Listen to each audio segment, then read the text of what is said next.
Welcome to Sticky Interviews. I'm Nathan Simmonds, Senior Leadership Coach and Trainer for MBM, Making Business Matter, the home of sticky learning. We are the provider of leadership development and soft skills training to the grocery and manufacturing industry. The idea of these interviews is to share great ideas, great concepts and great ways these skills are being used to help you be the best version of you in the work that you do. Welcome to the show.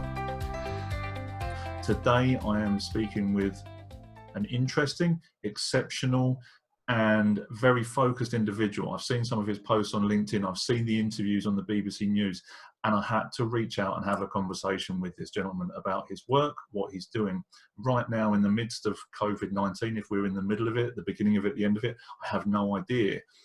With the stresses that the services, our national services are experiencing, Oliver stepped up in this, pivoted with his business idea, and is supporting them with fresh fruit and vegetables and providing this to NHS workers because they're under so much stress. They're not able to think and make healthy decisions about what they're doing and their grocery shopping. And he's stepping in with a charity organisation that makes this happen for them at their doorstep, delivering them fresh fruit and vegetables at the hospitals, at source, at location, to help them so they can focus their thinking onto the most important task, which is making sure people live. I don't think I can be any more explicit about that, to be honest, Oliver. No, that's pretty good. And I said this before, and I'm going to say it again, from me and from everyone you're helping, no doubt you're getting loads of thanks for this. I want to say thank you from us, from everyone else that you touched in this. You're doing incredible work. Please, look, explain why you do what you do, what you're doing in probably a clearer way than I could ever imagine to. Well, I appreciate your support, on this, Nathan, and anyone's interested in it. That's great, it really helps keep us all going. So this all started off at Harvest for Heroes. I found myself, like lots of people at the moment, with a fair bit of downtime that's been imposed on me, or I should say, working from home, and with working from home, a real slowing down of my business. With all the will in the world, there's only so much you can do at this time because everyone else is busy. I work with the NHS in my professional life, so they've all been dragged away on things far more important than talking to me. So I found myself with a bit of time on my hands, and I wanted to do something for my local hospital, which is here in London, King's College Hospital. I've got a lot of love for them. Two of my children were born there. My son Henry was born a couple of years ago there with a rare form of spina bifida, and a really stressful time for us all. Looking back, when he was a year old, he was taken in to be operated on when he was a bit stronger, and their rock star neurosurgeon, Basil Zabian, and his team fixed him. So 7-hour operation. Henry's downstairs, running around now. So just amazing. And I'm always, I would say, out of all of the professions that I watch, I think surgeons are right up there in terms of, me talking as someone who struggles to wire a plug, or hang a picture. The amazement for these people. And when it's your own kid, it's even more so. So they fixed him. I've got a lot of love for the hospital. I literally phoned them up one afternoon and just said, look, what can I do for you? I said, I'm sitting here. The family are driving, we're all driving each other mad. Can I come down and do something? Can I do some driving, volunteering? Can I bring you some cakes, coffees, anything? I just spoke to one of the people I knew at the hospital. They came back to me, and the feedback I got was that they're being inundated with very lovely, but not very healthy stuff.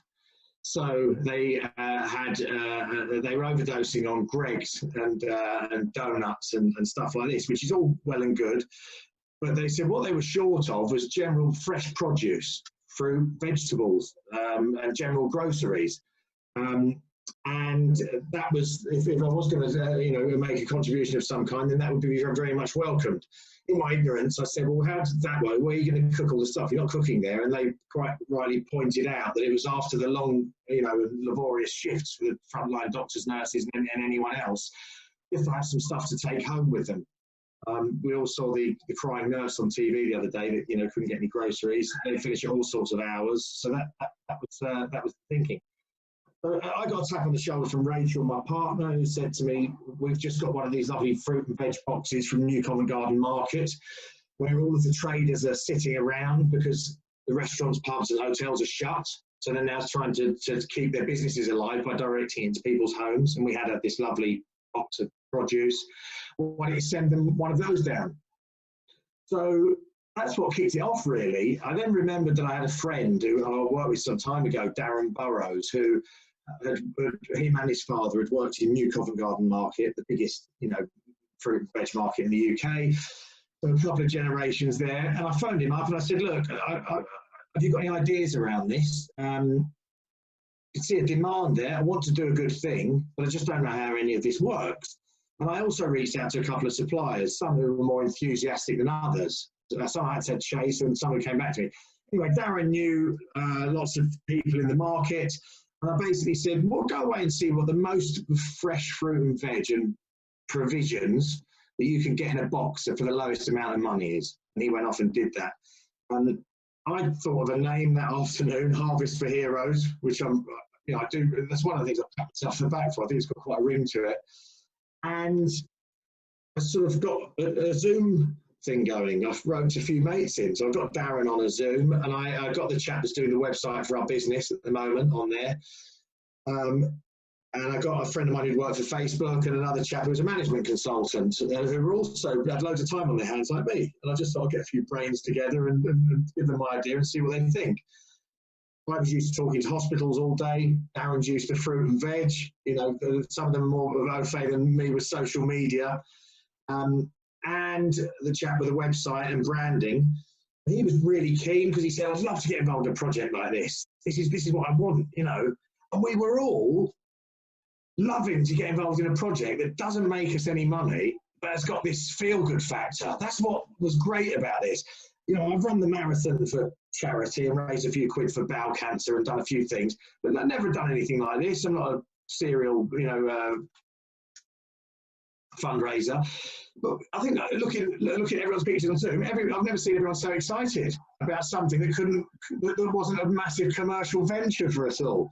And everyone said the same thing. I really want to get involved in something like this. And we did. We had a chat. We formed it. We got the domain. Ollie went off and started doing the branding and the website and whatnot. I started a Just Giving page, and we started speaking to family and friends. That's a little over 2 weeks ago. And we have now raised somewhere in the region of £27,000. We've been out to see 16 hospitals delivering these fruit and veg boxes. And it seems to be being received really well. We've been on BBC News, we've been on a couple of radio things, had a couple of articles on us. And it's quite a simple idea, but it seems to be being received really well, and we're having a blast doing it. It's quite a big baby to carry now. So I'm starting to realise that, but it's a nice challenge. So that's us, yeah. And the bit that gets me is the team building bit and how quickly everyone's moved on it. And one of the things I do a lot of coaching on is talking to people that are doing jobs that actually doesn't fulfill them. They're doing it for the paycheck, or and they get to a certain point in their life where they don't feel like they're creating an impact with their lives, or they want to get promoted or whatever it is. And like you said, you just got a group of professional people that have got different expertise in different places. Put them in a room, come up with this idea, and everyone's gone, this feels really good. I want to do this. And it's got nothing to do with money. And one of the things when I'm teaching people about motivation is it's actually not about the money. It's never about the money. There is always something that people, there was a job out there that everybody would pay someone else so they could do it. And I asked that question, what's that job that you would pay someone else for you to do? And they will come up with different ideas. And right now for you as a team, as that team's growing, it's about the fulfillment. It's about how good that feels. It's about the contribution you make to someone else. It's the look on their face when you give them that fresh fruit and veg, the healthy alternatives. Because I completely agree. And I'm not. Sorry to interrupt you, there, Nathan. I wouldn't describe myself as an airy-fairy, going on about my feelings all the time type of person. I'm really not. And there are two things around this. I mean, and I spoke to one of my old school teachers the other day, showed a bit of interest, which was nice. I've spoken to 25, 30 years. But the main thing around this was just the doing it. So we had all of these guys and all these ideas. But what I think has made this happen is us just saying, let's just do it. Feels right, let's do it. And not, because we could have analysed this to death, you know, by which time the coronavirus thing would be over and no one gets any fruit and veg had they wanted it.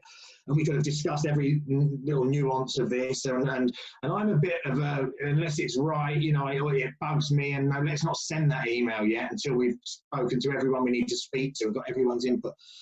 And I was encouraged to not be like that. And that was one of the good things. We just did it and we just started doing it. So that's the thing that I suppose got it up and running. And I can't take credit for that really. And as far as the feel good thing goes, you know, I've been a salesman all my life. You know, I should have worked harder at school, perhaps. You know, maybe I'd be a professional barrister, but I haven't. So I've had to make a living by selling and convincing people that what I'm offering or telling them to do is the right thing. You know, and it's exhausting. And I've been talk about job satisfaction. I've had sales jobs that I like. The one I've currently got, which is a healthcare company, but it all comes back to sales and winning business and clients. But I would say I've been burnt out over the period of my life, you know, at least half a dozen times, selling various things with different businesses I've had, some that have worked, some that haven't. It's all been very, you know, quite chaotic, made lots of mistakes. But doing this, and I don't want to sound cliche, it really has given me a spring in my step. It gets another cliche, juice is flowing. I'm going to mention 20 cliches now because I can't think of any other ways to articulate myself. But it really does. You know, it really makes me feel good that we're doing a good thing. It excites me as much as any amount of pound notes ever had. And it really has changed my way of, perhaps, I think it's changed everyone's way that they look at work and life. I think it's going to come out the other side. I don't think there's any question there, whatever happens.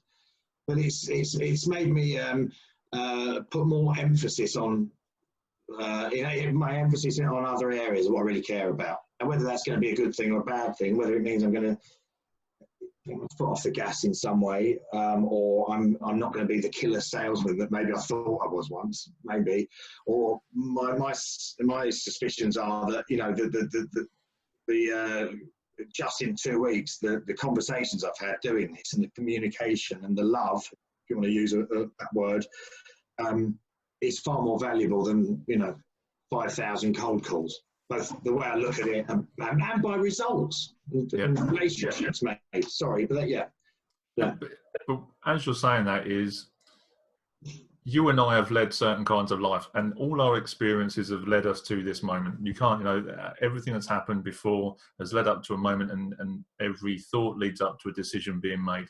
And right now in the middle of this, you've gone, hold on a minute, what can I do in this situation? How can I pivot? How can I help? What's important here? And you made a decision on that. Now, all your sales skills over here and all the things you've done, it's like you say, that burnout you experience, the overwhelm, the anxieties and stresses that go with that are kind of triggers and indications of potentially where you're actually designed to be. They're nudges for you to move into something else. You know, whether you choose to pay attention to them or not, or whether you go sideways into the same job but under a different name, which often we do, you're going to constantly get that reminder. And like you say, without being airy-fairy, that love, those faces you see when you walk into that hospital and deliver those goods, that's absolutely priceless. But through the struggles that you go through as an entrepreneur, salesman, a business person, all those sorts of things, it's then looking back over your life and going, now I understand why I learned that. Now I understand why I learned that. And you make almost every job becomes like an apprenticeship where you're learning these skills. And one of the key things you talked about there, which so many people lose sight of, I don't know how this works. Except then you build a team around you, and you get the team building in place so that you have the right people around you to say, how does that work? Oh, Darren, or this guy's name. Okay, great. Okay, I don't understand social media. Who around me knows social media? I'll go and ask that person. Where 95% of the world, especially in the Western Hemisphere, will go, yeah, okay, I don't know that. I won't ask because I don't want to look stupid. I don't want to be made to feel stupid. So they don't step out. We have that awful phrase of sticking your head above the parapet. Well, the analogy says that if you're sticking your head above a parapet, you're inside a castle and you're under attack. Well, actually, it's not about feeling like that. It's about saying, do you know what? I need some help. I've got this idea. I think it's a bloody good idea. Let's sound this out quickly. And like I said, all these people are sitting around picking their ears in the best possible way, like waiting for something to happen. And boom, you're in and you do some good. I think that's phenomenal. I agree. I was going to say on that, another element of that, and I've been guilty of this, and I'm still not very good at it, to be honest with you, is letting go of the baby. So I've had business, and I know I'm rubbish at loads of things. I know I'm lousy at them. But there's always something in me that thinks, oh, I need to sit here and work out how to fill out this, this Google spreadsheet thing. And it's just not my strength. But I'll sit here and work it out because sometimes somewhere in your mind, you think no one else is going to do it or no one's going to do it as well as you, even though you know you're lousy at it. And there is an element of that, and I'm learning this as well. People are not idiots and I'm not that clever. So, let's try and, and there is an element of that as well. I can spend 4 hours doing something that might take someone else 20 minutes. And what is the point of that? I still do it, and I still learn the hard way.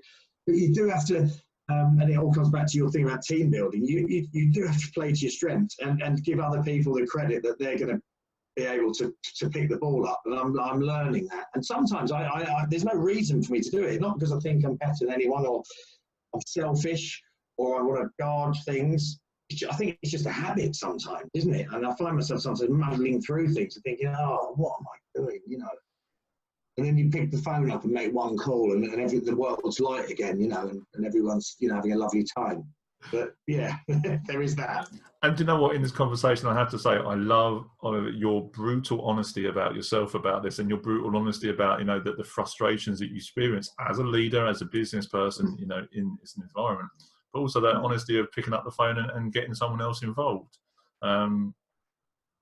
It's just a great, it's then relearning the lessons every time. Okay, it feels horrible, and then you pick the phone up faster, and then next time it feels horrible, and you just keep shortening that distance to market, like that, shorten that route to market, because it's like, well, how do I get to this situation faster? I've got this problem. Who do I know? Okay, phone them, get them involved. I'm still trying to learn my lessons with hangovers that I've had. And why I've got the hangover. I'm still struggling with that a little bit. But maybe some things you learn, better than others. I'm hoping I won't struggle in the business arena. But you're absolutely right in what you say. Yeah, absolutely. So, leading on from that, so what is the objective as it stands at the moment for Harvest for Heroes? Well, we're at a sort of interesting time. So the objective to start with was doing something nice for anyone at King's College Hospital, and we fulfilled that, and we've been going back. We've been back a few times, and that's great. As I mentioned before, we didn't have time to put an accurate business model or game plan or whatever you want to call it together. So we just wanted to get some money in from my mum and dad and Darren's friends and whatnot, and then we wanted to buy some of these boxes and go out and deliver them, which we've been doing. Now we've sort of got just over 2 weeks in. We're now at a point where I think we're too big to be the kid going down the road with the sponsorship form, or say too big. We've possibly raised too much money and too much work's gone into it to be looking at it like that. But we're not, we haven't raised £1 million. And we're not a charity, by the way. We're a crowdfunding initiative at the moment. So we're also now starting to have conversations around, okay, well, what do we do with this? And the things I think that are great about it is I love the branding. I love the name, and I love the branding that Ollie's put together. That I think it looks really good. Now, whether that's relevant, I'm not an expert at charities or fundraising, but I think it's a nice vehicle for me or anyone else who could do something with it. I think it's I just want it to be doing a good thing, and I wouldn't like it to be. I wouldn't like what we've done to be wasted if it could be used to do a good thing, and that might even be with me, or it might be a joint venture. So we're starting to explore that now and look at what we've got and what we do.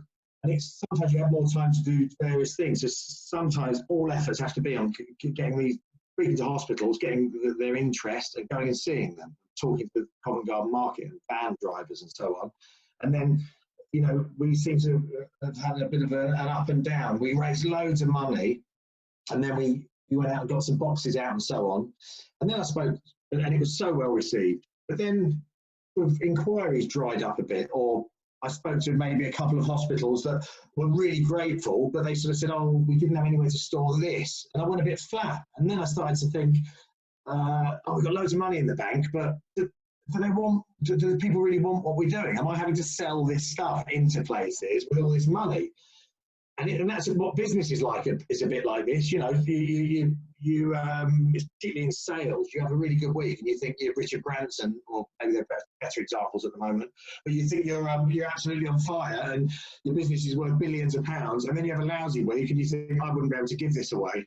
And it's an emotional game, isn't it? So sorry to digress. So it was a bit like that with this, and then suddenly we had a load of interest. I think maybe the BBC thing or something else, and suddenly we were being flooded with, you know, can you help us? And that was brilliant. And it was hospitals, but also care homes, who are I think the forgotten heroes, the care home workers in all of this, who are in harm's way as well. They're earning very, very little money, and it's not, it's a heroic job that they're doing. So although we made this about the frontline heroes, we're also having conversations now about who do we open it up to? You know, we've been to see a couple of care homes today just because it's just a compelling story. And I don't, you know, I'll put an update on the fundraising page today. I don't think anyone's going to get in contact and say, I thought the money was going to nurses and not people who are working in care homes, but, you know, I'll do that. So, to answer your question, because I'm rambling again, we're looking at lots of elements of it. I wanted to keep doing something good if the demand is there, and it seems to be that this is a good thing. It's quite a simple idea. There are others doing similar things, but they're charging for this stuff, and we're doing it via donations. There are other ways it could go, you know, care homes, other key workers in the medical space, you know, community health people that are all working incredibly hard. We could form a joint venture with someone who are doing a similar but slightly different thing. So I've had conversations around that. I spoke to someone at Public Health England who was on the board of a charity, and they do a similar thing, but they hand out Olivia Rose, I think they're called. I don't know if you've ever heard of them. They do fruit and veg vouchers. You should look at that afterwards. So they identify vulnerable people in the community, and they give them vouchers that can be spent on fruit and veg at farmers markets. And this came out literally from a conversation, because I thought I was talking to someone at Public Health England to say, is there any way you guys could throw a few quid at this? And then it came out that he was a trustee of this charity that was very similar to us. So that's turned into another conversation. So we are just working away, trying to put some process around what we're doing now. And sort of in that period where we're not quite sure where it's going to go, and trying to make the right decision. And we're all ears on that. I think it's one of those things, from what you're saying, is until you start scratching the surface and looking into it and speaking to people, all of a sudden you speak to one person that knows someone that does this, and all of a sudden you get that other bit of clarity, which you can then bolt on. And as you said, if you'd done that at the start, oh, I've got this idea, but I'm going to go and speak to this person, and I'm going to speak to this person, and then maybe I have to speak to Jim over there who's going to send me over to Harry over here. And next thing you know, COVID-19 is done, and it's actually 2021, and you haven't helped anyone. Whereas in this situation, it's starting now, get perfect later. You know, you get the ball rolling, and I've done it with even inside leadership teams. If you get a bit of momentum, people are less likely to say no to you once you've got a bit of momentum, because they think someone else has already told you yes. And the fact that you turn up on a hospital's doorstep and say, I've got this box of stuff over here, and they're like, oh yeah. And there's like a subconscious shift of, oh, so-and-so must have sent them. Yeah, we'll take that. Thanks very much. And then it then starts to build up the momentum. And then you can start doing the tweaks and adjustments. And I think it's huge. And I think you also talked about, it's almost that selling things for free. And I actually found that harder. So when I qualified as a leadership coach, trying to sell people coaching sessions for free, people almost or don't see the value in it. They don't have a perceived value because there isn't a price ticket on it. And it makes it harder to sell them stuff because there isn't a ticket to it. And they can't go, oh, that's worth £2,000. Yes, I'll have that for free. Thanks for, it's very difficult for them. So like you and I went the route and I did my coaching hours in palliative care in hospices with the hospice leadership team. I have then subsequently gone into the teaching schools at Royal Marsden School and taught leadership skills there as well, because it's absolutely the right thing to do. You know, we have access to these things. We've got an idea, and controversial, go a little bit political here. Regardless of whether, you know, what taxes we pay, the NHS, you know, requires a certain amount of funding. Taxes go so far. All those sorts of things. These people do phenomenal work, and they need support in one way, shape, or form, especially now. But at the same time, always. I personally have been under the knife 5 times now, maybe 6 times, for various different abdominal surgeries. And if it wasn't for those people, I potentially wouldn't be here right now. If it wasn't potentially for the work they're doing, you know, they wouldn't have looked after, like you say, the care workers, looking after my grandmother, looking after my cousins, you know, elderly relatives. Yeah. And there's a certain level of thanklessness that goes with that. And making that contribution of a box of fresh fruit and vegetables, and as I said earlier, when you haven't got the cognitive functions because you're tired, because you're stressed, and all those sorts of things, the moment you go into a supermarket, if it is fully stocked, you're less likely to choose the fresh fruit and vegetables and that make the healthy choices. You'll make an unhealthy choice because it's easier, it's higher in salt, it's higher in sugar, it's a quick fix. But then your health suffers internally as a result of you giving your heart and soul to all these other people. Massive. And that was the driver, I suppose. That was one of the person who put me on to, you know, this being maybe a good suggestion. You know, they want to keep their doctors and nurses healthy. You know, it's really important part of this. You know, there are a number of a few aspects of what potentially makes this a reasonable idea, and that's, you know, the business element of the suppliers in New Covent Garden Market, you know, ticking over and having someone to go and drive out to and supply stuff to, and keeping them healthy. The convenience element of people being able to get what they want without queuing up, maybe in the supermarkets, or going out at ungodly hours and not knowing whether they'll be somewhere open. But also, all the benefits you just said, the health benefits. And if given an option, you know, we're not all Gillian McKeith, are we? Given an option, some of us will take the unhealthy option, particularly when you're running around and you're stressed. You know, we know what that's like, you know, and you're grabbing stuff and you're craving certain things. Well, a lot of us will take the unhealthy option, you know. So the fact that, you know, particularly the fruit element of this and the, you know, the basics is going down really well. It's probably making people have to eat slightly healthier stuff, you know. So I think those elements of it all work. We had a point where we started to be a bit too bespoke with people. So we were saying, you know, they were saying to us, "Oh, we love the fruit and veg boxes, but we really liked those one of the 2 types of apples that you had, but they were more popular than the onions." And I started to, it being me, drive myself mad and start tailoring all these boxes. And I thought, how are we going to do this? And then I had a few calls at hospitals, and they went, "No, we're working it all out. It's fine. It's all going. So just keep doing what you're doing." So we had to ride that blip out. But yeah, I think the health of our, especially when they're faced with this disease every day, and I'm sure a large part of it, I'm not a clinician, is to do, you know, you need a strong immune system to be in these areas of huge viral loads in harm's way every day. I think that everyone's you know, supportive of them being in the best nick they can. Absolutely. And a couple of things, random thoughts coming in my head, I'm going to share them on in this conversation. One is, you know, when you're looking at the unhealthy food choices, you've got stress kicking in, your immune system starts to shut down because your stress levels are up. That's a neuroscientific fact. We know that. You make poor food choices, you start, you know, shoving loads of sugar in, loads of unhealthy additives, etc., etc. When that stress starts to drop down, or you get the sugar starts to build up as a background problem to your immune system, one of those 2 things is going to snap. Either the stress level comes off and the immune system kicks back in and it can't deal with it, or you're already corroding the system from the back there with the unhealthy food choices. And as a result of doing that, you're fighting a losing battle at that point. You're not keeping these people, these key workers, to the highest of their capacities physically, mentally and emotionally. to do what they need to do right now.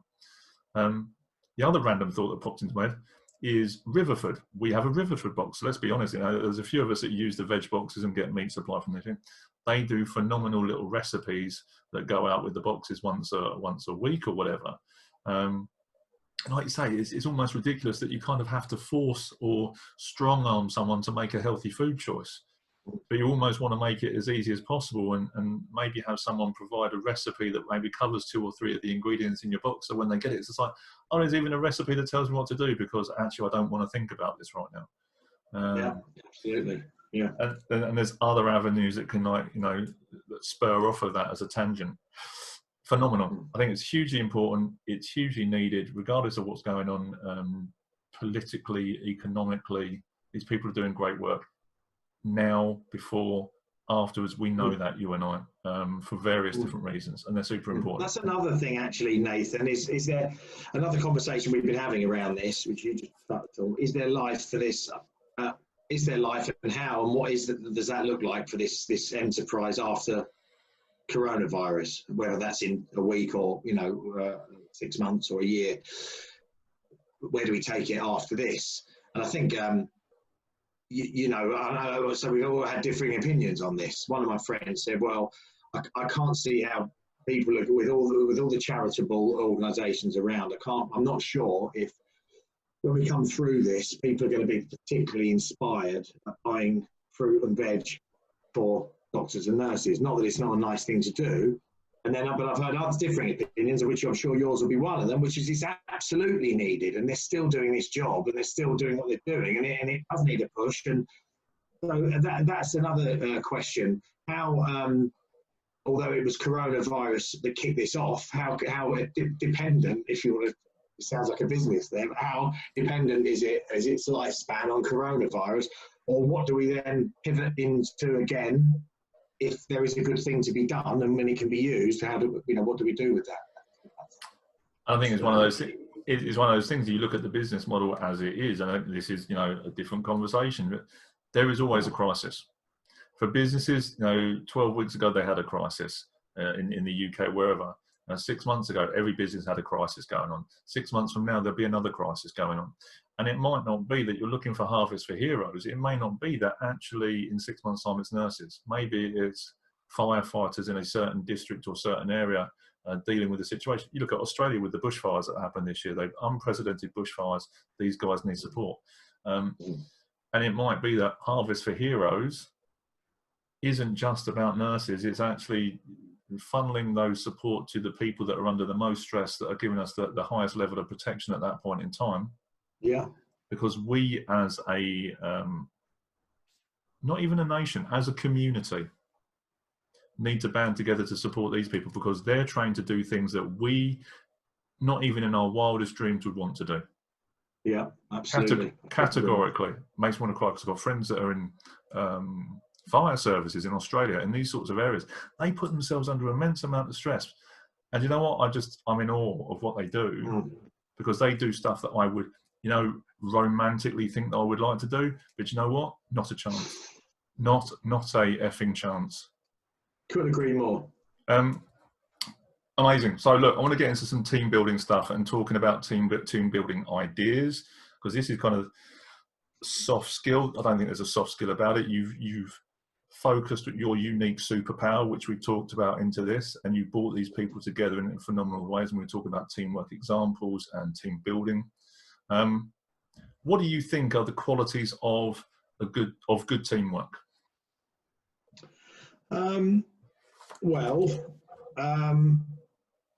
So teamwork, I think, is essential. We spoke a bit about holding the baby, or letting go of the baby, whatever you want to call it. Most of my success, where I've had success in business, has been around relationships. When I look back on it, friendships, love, fun. For me, rather than other people might build their success on process and analytics and so on. I'm rubbish at all that stuff. I'm rubbish. So what I've managed to lean on is forming friendships, relationships, maybe being personable, but being personable as a strength, but not being analytical or even the best manager in the world or consistent. You know, all these things. So, I mean, I think good teamwork is I think it's about leadership. Whether that is leadership because you just never miss a trick and you're so amazingly accurate all the time, or whether that's leadership because you inspire people, you know, or you're good at geeing people up, or you've got, you know, you've got that Ernest Shackleton or Churchillian, you know, ability to excite people or make them think that make them excited about a shared goal. So I think teamwork is a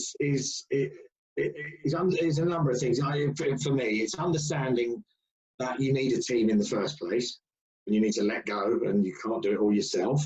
That's a big part of it. And then I think it's about you know, everyone. It's about relationships. I think it's about a shared goal, and I think it's about the first thing I said. I think it's about people liking each other, and what you have to put in, you know, to make that happen. I'm sorry if I'm not even answering your original question and I'm rambling, but you know, that's what I think. I was going to say, Oliver, you know, is it okay for me to share with everyone your unique superpower? Yeah, of course. Yeah. Absolutely. So when Oliver and I got talking together, you know, we talked about mental health, and, you know, I've had my challenges and I work with people. And Oliver says, Oliver, I said, tell me what's going on. So Oliver goes crazy for about 7.5 minutes, and I'm just like, bloody hell. And I'm just absorbing all this information. And Oliver goes, I think I might just have a bit of a ramble. I was diagnosed with ADHD 2 years ago. I was like, it's a unique superpower. And this is the element is, at the same time, you may be going off on one of them and you may think you haven't answered the question, but proof's in the pudding. Sometimes you don't have to be able to describe things perfectly or define them to the letter, but it's the action that causes traction. No, it's the intent and speaking to people and people feeling that intention. And they're not getting all airy-fairy and hippie. You know, they feel the positive in the direction and they want to get involved, and then they can start to look at things. The bit that you talked about there, to kind of compartment to bullet point out, talking about having a shared goal, creating network, having friends, having fun in what you're doing. I think those are the vital things. That shared interest and everyone having a singular point of focus and knowing where that point of focus is going to go. That absolutely. And knowing they'll all be happy when you get to whatever that goal is. Yeah, you know, that's important as well. You know, everyone's interest being aligned and being incentivized and happy at getting to that point at the end. You know, I think that's important. So I'm thinking about right now, one question that I want to ask is, what is a good definition of teamwork? I'd like to hear an example, if you've got one to hand, potentially of right now in the last 3 weeks of you doing what you're doing, what your definition, what is a good definition of teamwork in your experience right now? Well, I think it's, okay, so in the context of what we're doing, so we're a fundraising organisation and everyone is driven by, the first and foremost, everyone is driven by doing a good thing.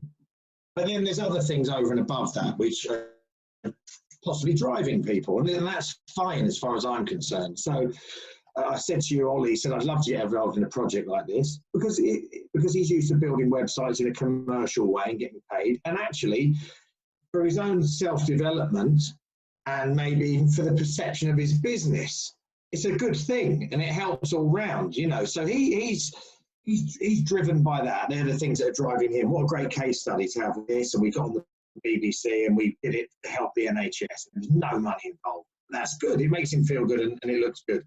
You know, other people might be enjoying the social media aspect of it. I'm enjoying going out and having conversations. I'm enjoying chief executives of hospitals giving me a pat on the back. People whose PA I couldn't even get on the phone 3 months ago. So there's an example. There you go. Business and I'm driven by success. I'm driven by things. I'm quite competitive. So I'm driven, that's what drives me. I've never been driven by money. So when I've done, you know, been on a sales floor, whatever I've been selling or doing, I've never ever been driven by money. That comes as a byproduct of just wanting to be better than the bloke on the end of the desk that you don't necessarily see eye to eye with, and like winding each other up all day. So I'm quite competitive, and I just, if I do something, I really throw myself into it. And I've been guilty in the past of them losing interest maybe, and and that's why I've got a garage full of fishing rods and snooker cues and water skis and everything else, because I start things and then get excited and then I don't like this anymore. And I'm really hoping that won't happen with this. I really don't see the signs of that this time.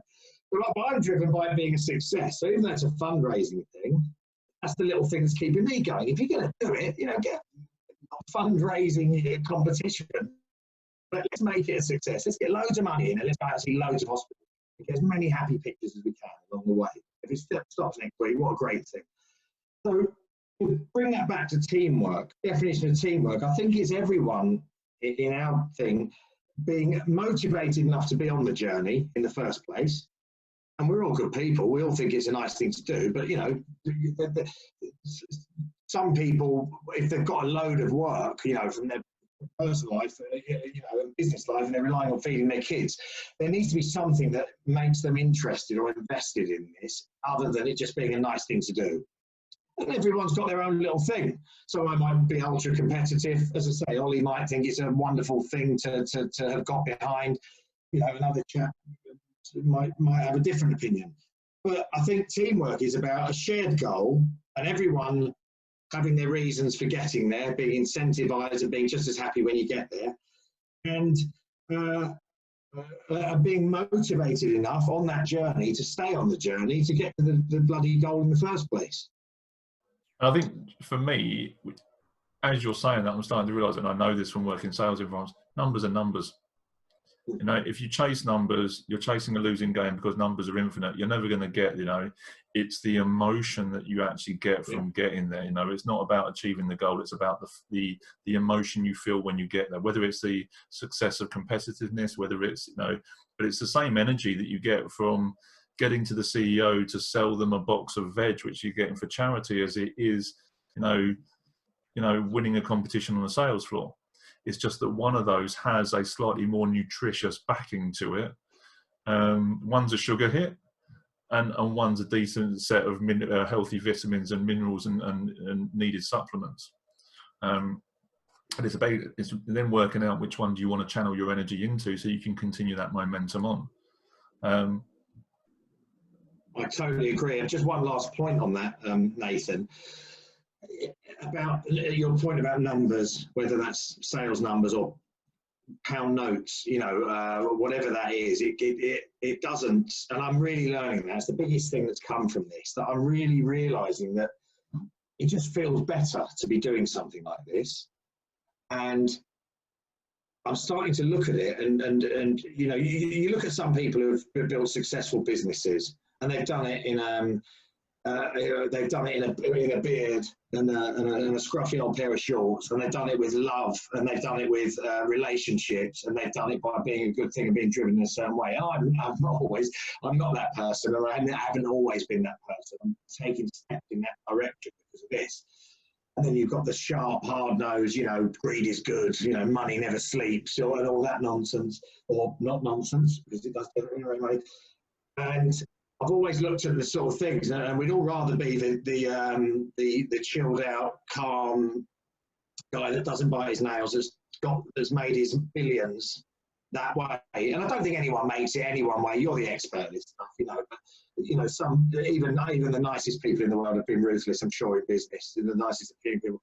I really am starting to realise that, in terms of your own mental well-being, your own self-worth,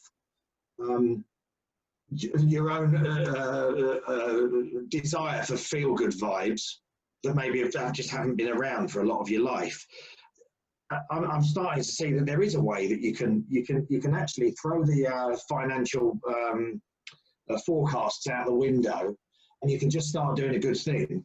Just like being competitive, success, money, and all this other stuff can follow that. It can also follow something like this, just because you just feel great and you're making those relationships and you're forming those things, and you might not even know what it is you're going to do, but I've definitely I've taken a big step in that direction. You know, it feels good to be doing something good, and I'm not even thinking about money, but in some way these things all feed you, and I don't know, feed your ideas and change your perceptions, and sure you can get success that way if you know as well. Agreed. Rambling. No. And it's a very human thing, and like you say, the problem is, in that is the majority of people believe that money is a certain way. Know that you know money never sleeps, and you have to be ruthless, and there's always competition, and you have to cut the competition out, and you can't win if everyone else is winning, and all that sort of stuff. Well, actually, you know, you're learning from being in this sector. There's ways to create money almost from not nothing is the wrong bit. There is money there to be drawn on. When the intention's done in the right way, that money comes in, and it feels good when that money comes in, rather than almost having to fight for it. And then once it's in, you've got to then go into the next fight, and so on and so forth. When you go into this mindset of money and approach, the hustle and the grind almost drops off. Yes, it's still hard work. And at the same time, the hard work actually feels good. It doesn't feel like work. Agree. Because you're looking at it in a totally different way. Whereas if you're constantly fight, struggle, that's when you get the overwhelm and burnout. Over here, yeah, you know, you are fighting a bit, but you're enjoying the process. You can smile when you know, rather than going to the grind, you smile going through the process. And then you can come up with more ideas. Like you say, the ideas naturally come in. How do I give this project more legs? How does it extend out over here? Then you talk to people, and so another idea comes in. It's like, oh yeah. And the idea will morph and change to eventually it becomes the entity that it's going to become in the future. Completely agree. And you command just as much respect doing a good thing that's making you zero money more, you know, I would say, than you do doing certain other things, you know, that might be perceived as success, or, you know, well, and a lot of business, you know, I don't know why I brought this back to business, but, you know, you're a coach and you work in that world as well. I'm just trying to sort of overlay what we're doing over to my life in general, and how this last, you know, few weeks has made me reflect. But yeah, your success. One of the big elements of success in business is relationships, isn't it? And how you feel about people, and how you feel about yourself, and who you can talk to, and who wants to talk to you, and so on. Yeah, I just think it's good vibes all around, you know, doing this, and I'm learning a lot from it. And leading on, good. And this is what this whole situation is about. Is they talk about is wrong. They talk about the meaning of crisis in Chinese means danger and opportunity. It doesn't, by the way. It's one of those is fake news. It actually means tipping point. And it means, you know, danger or tipping point. And you're getting to a point where, you know, you're tipping. You've got a choice of which way you want that to tip, almost. And you can carry on going down the road that you're going down, or, you know, and it's, you know, you've got a choice, or you can step back and go in a different direction. Or this is what COVID-19 and any crisis situation gives us an opportunity to look at, to deeply reflect on why we do what we do, and the impact on why we do it for other people, and what's most important to us. What are the behaviors we want to be role modeling to our children? What are the role, you know, does the audio and the video sync up, as I've heard said before? You know, when you're at work, and I've said to leaders, and I ask this question now, the way that you behave at work and the things that you talk about, how would your wife or your significant partner or your children react to the way that you speak when you're at work?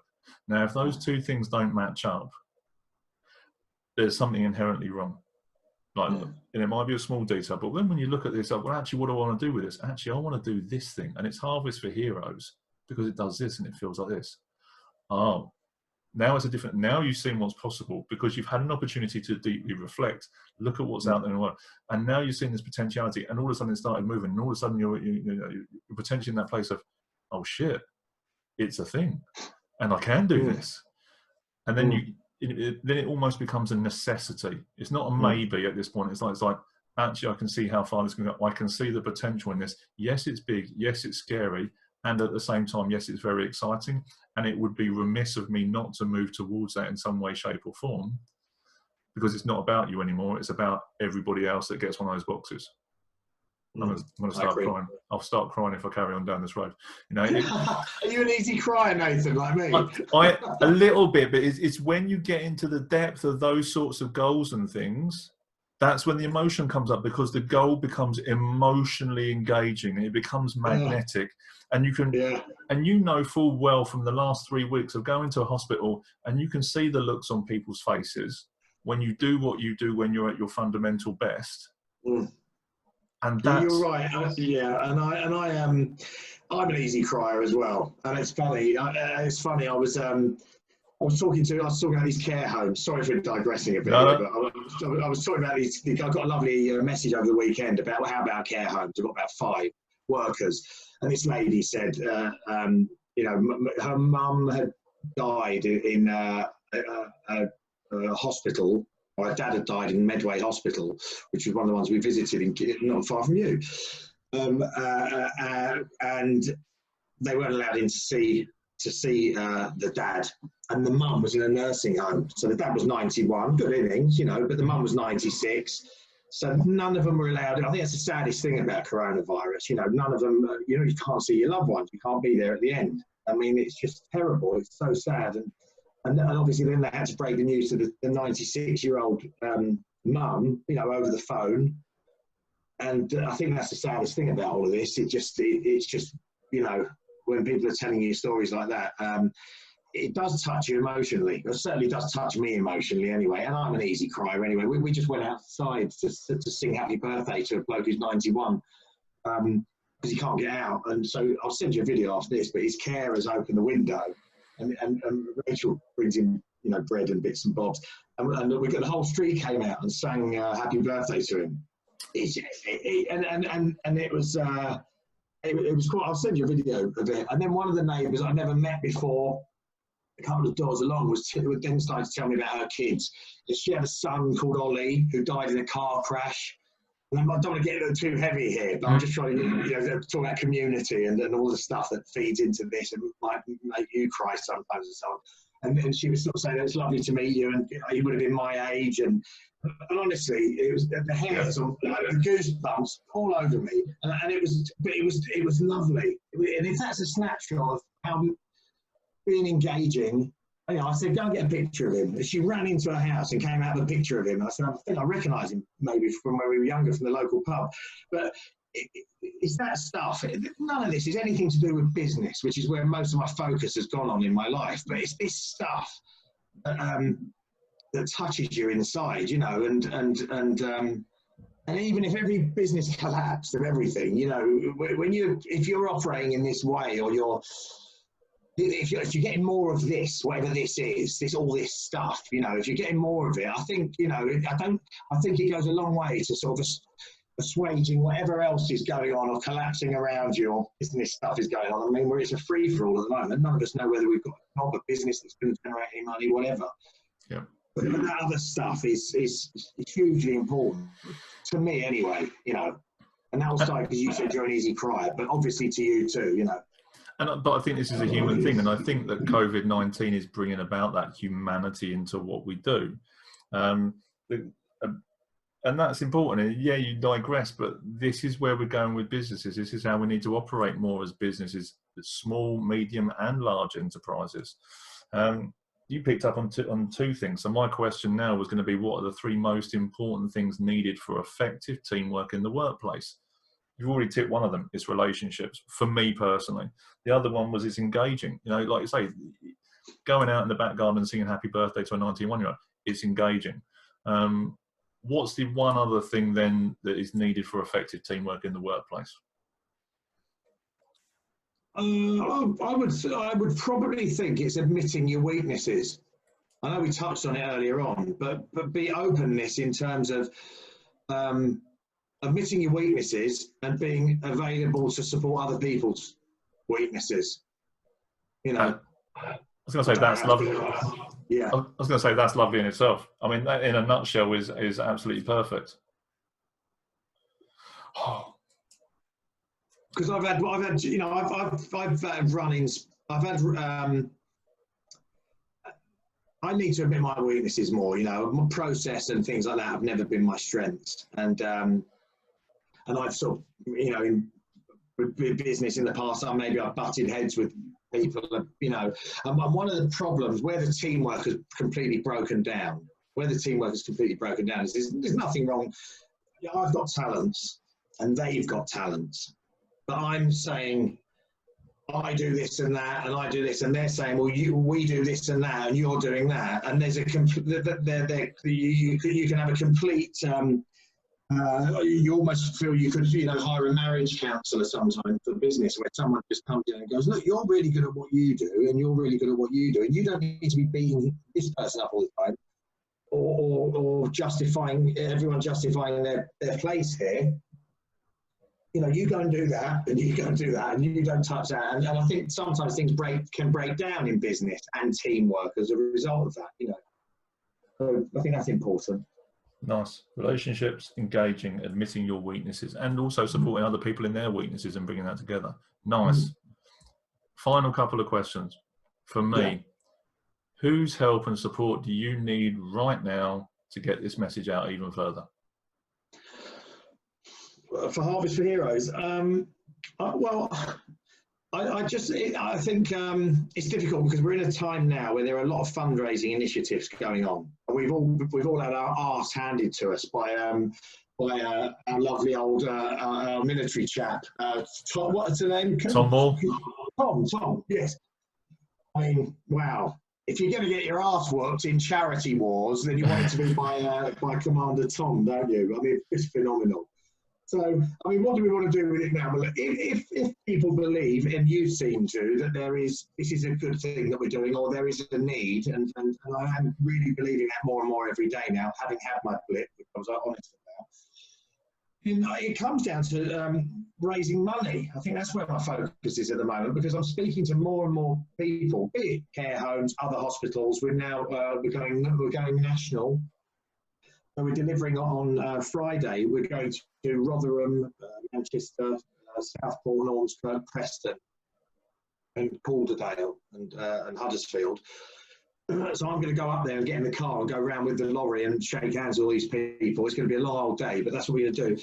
But there is a demand there. It is going national. Some of these places in the north are quite, places, quite deprived areas where they really do need this more, maybe than some of the boroughs in London we've already delivered to. And it comes back to raising awareness and donations. Sounds a bit crass, really, when I talk about it like that, but it does. I mean, I'm looking at things like businesses maybe sponsoring hospitals, or people that can sponsoring hospitals that they've got, you know, a good relationship with, or care homes, sponsoring a care home, and trying to put things like that together. We just want to get funds to turn into fruit and veg and give it to where people are grateful and everyone's a winner. I'm fully aware that businesses are struggling at the moment, and as are individuals. So I don't know if it's the best time to be doing a fundraising initiative. I mean, Tom has proved us all wrong on that, but maybe, I don't know, that's the help I need to get this message out further. I think you're right in the sense that, you know, Tom Moore has raised an astronomical amount of money, you know, for a good cause, doing what he does. Yes, there are some people that are struggling out there, and at the same time there are other people there that have 50p to give, or they have 50,000 to give. And yeah, it's, you know, if you can find people that are able to donate small, large, or whatever into that pot, that's a benefit. And on the other side of it, if there are businesses in local regions of NHS trusts or hospices or whatever that wish to sponsor those locations at this time, this is a prime opportunity to do that through Harvest for Heroes, with healthy veg boxes going to people that need it, so they don't have to think about their shopping and they can make healthier choices, which is going to help keep them moving forward for longer now and also in the future as well. And we're looking into how you do that. I'm not an expert, again, at this, so I'm not sure how we do that. At the moment, we've largely been, you get some publicity and you get a bit of a spike in donations, and then you know, we're doing all right. I mean, we've raised a good sum of money in a couple of weeks. I suppose I might even talk to you about this afterwards. You know, how we get some help, or what maybe a strategy about, you know, if we all agree it's a good idea about getting money in. Yeah, that's something that's I think the focus, I think, at the moment. So right now, if you're watching this, if you're a small, medium, large enterprise and you wish to sponsor an NHS trust or an NHS organisation that's near you that needs support, you can do that through Oliver Bailey, and we will share the links for the Just Giving page shortly. And even if you want to sponsor a small amount of money, whatever you are able to contribute to this cause right now, what is the link for this, Oliver? What's the Just Giving page that you've got at the moment? I'm happy for anyone to phone me. So we've got an email address, which is on, so we've got a website, which is www.harvestforheroes.com. Harvest, FOR, heroes.com. You can donate through that. There's a link from there to the Just Giving site. We have an Instagram, Harvest for Heroes, where there's video clips and pictures of nurses and some really good content on there. We have a Just Giving page, Harvest for Heroes in Just Giving, but again, you can get that through the website. We're on Twitter. Oliver at harvestforheroes.com is my email address. Anyone can ring me up. You can give people my mobile number. They can ring me up. We just want to be doing a good thing. And if anyone wants to be involved in that, then I will talk to them and we'll work out a plan, you know, whether it's sponsoring a hospital or sponsoring a care home or donating a £5. You know, my lines of communication are open. And every time I have a conversation with someone around what we're doing, whoever it may be, I feel good about it. So, you know, that's how they can help, or I'd be happy to talk to anyone. And you talk about, Oliver, the fact that you feel good about it. People are giving and they can see where this is going to. Like you say, it's been on the news, it's been on the radio. It's not just for now. This is supporting these people moving forward. So for them to donate to that in any way, shape or form is going to make them feel good at the same time. Do you know what, Absolutely. Oliver? Thank you for today. Thank you for what you're doing. Please continue doing this. It's needed. And you know, for team building ideas and teamwork examples, I think what you've done is going to be a phenomenal case study for the people working in the team. And I think it's going to be a phenomenal case study for other people looking at the way this team comes together and works. And like you say, looking back and looking at the failures and successes out of what you're doing now, so that you can get to more people in the future and continue to grow this and turn it into something even bigger and even more magnificent than it is right now. It's phenomenal. Thank you. Appreciate it. Nathan, I really appreciate your support, and it's lovely to talk to you, and I appreciate you distilling for the listeners my ramblings, and we're having a lovely time doing this. So yeah, good vibes all round. Thank you very much. Appreciate it. And for those of you that are listening, go to the Just Giving page, find Oliver Bailey, make a donation, because you know it's absolutely the right thing to do at this point. And I look forward to catching up with you on the next interview. Thanks very much.